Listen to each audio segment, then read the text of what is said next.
কারণ বাবা তো কৃপা করেছে আপনাদেরকে। ক্ষমা চাইছি, আমি প্রার্থনা করি, সবকিছুই করি। তুমি কৃপা করেছিল তো বাবা, তোমার তো জিন এসেছিল শরীরে, যেটা বাবা বলছে। হ্যাঁ, তার জন্য আমি ক্ষমা চাইছি। আমি আমার বাড়িতে মানে তুমি হঠাৎ করে সবকিছু সরিয়ে দিলে কেন? তুমি তো এখান থেকে উপকার পেয়েছিলে। জানি না কি হয়েছিল, কি একটা আমার কি হয়েছিল? কেউ তোমাকে ব্রেন ওয়াশ করেছিল, ভুলভাল বুঝিয়েছিল কেউ? হ্যাঁ, দেখুন ভুলভাল বোঝানো, অন্যের কথা শুনলে এই অবস্থা ঘটে। তোমাদেরই হলো না। ওকে নিয়েছিলাম আগের সপ্তাহে, বাবা এসেছিল, বাবার যা সমস্যা ছিল এখন একটু বাবা ভালো আছে, নটা বেলপাতা দিয়েছিলেন, ওটা করছে, ভালো আছে বাবা এখন।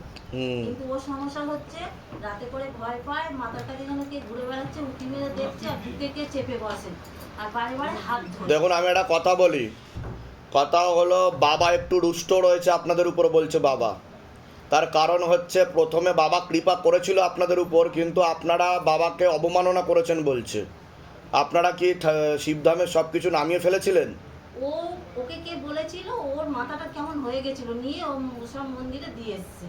এবার আমরা আবার নিয়ে গিয়ে আবার বাবাকে, সেই কারণের জন্যই আজকে এই অবস্থা হয়েছে। ওর জিন ছিল বলছে বাবা এর আগে, সেই জিনটাকে এখান থেকে কাটিয়েও দেওয়া হয়েছিল। কিন্তু পরবর্তীকালে ধামের যা শক্তি কাজ করছিল আপনাদের বাড়িতে, বা ওর সাথে যে শক্তি ছিল, সেও সরে গেছে, বুঝতে পেরেছেন? সে কারণের জন্য ওর বিপদ বেড়ে গেছে বর্তমানে। ঠিক আছে, তো নামটা বলো তোমার, বয়স কত? ধরে দেখো ঈশা সর্দার, 17 বছর বয়স। জিজ্ঞাসা করো মা তারাকে কিছু আছে কিনা, এখন ভূত প্রেত কোনো কিছু আছে কিনা। না, ভূত প্রেত নেই। ভূত প্রেত নেই, দেবদোষের কারণে হচ্ছে, বুঝতে পারছো? চিন্তা ভাবনা আসলে দেবদোষ লেগেছে আপনার বাড়িতে। বলতে পারছি আমি না, বলতে পারলাম না? হ্যাঁ, কারণ আপনাকে তো বাবা কৃপা করেছিল প্রথমে, কিন্তু বাবাকে সেই রেসপেক্টটা আপনারা করেননি। পরবর্তীকালে যাই হোক ঘটেছে একটা কিছু বাড়িতে, তো আপনারা তুলে সরিয়ে রেখেছিলেন সব কিছু। আমরা বাবা সরাতে চাইনি, ওর মাথাটা খারাপ হয়ে গেছিল তখন, বুঝতে পেরেছি। সব মন্দিরে দিয়ে এসেছে। যাই হোক, যা যা বলা হয়েছে, আদেশ এসছে, সেগুলো আপনারা আবার পুনরায় করুন। বাবার কাছে শিবধাম প্রার্থনা করুন, আর একটা শিবধামের নামে একটা যজ্ঞ করুন, কৃপা শুরু হয়ে যাবে। ওকে 9টা বেলপাতার নিয়মবিধি করতে বলছে বাবা। বাবার মাথায় জল ঢেলে খেতে হবে তোমাকে, তেল আর কর্পূর অখণ্ডজোত দীপদান বিধি করবে, কৃপা শুরু হয়ে যাবে, চিন্তার কোনো বিষয় নেই। ঠিক আছে? হ্যাঁ, আর বাবার কাছে ক্ষমা চেয়ে যান যে আপনারা এরকম আর করবেন না, কারণ বাবা তো কৃপা করেছে আপনাদেরকে। ক্ষমা চাইছি, আমি প্রার্থনা করি, সবকিছুই করি।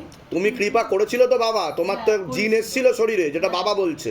হ্যাঁ, তার জন্য আমি ক্ষমা চাইছি। আমি আমার বাড়িতে মানে তুমি হঠাৎ করে সবকিছু সরিয়ে দিলে কেন? তুমি তো এখান থেকে উপকার পেয়েছিলে। জানি না কি হয়েছিল, কি একটা আমার কি হয়েছিল? কেউ তোমাকে ব্রেন ওয়াশ করেছিল, ভুলভাল বুঝিয়েছিল কেউ? হ্যাঁ, দেখুন ভুলভাল বোঝানো, অন্যের কথা শুনলে এই অবস্থা ঘটে। তোমাদেরই হলো না।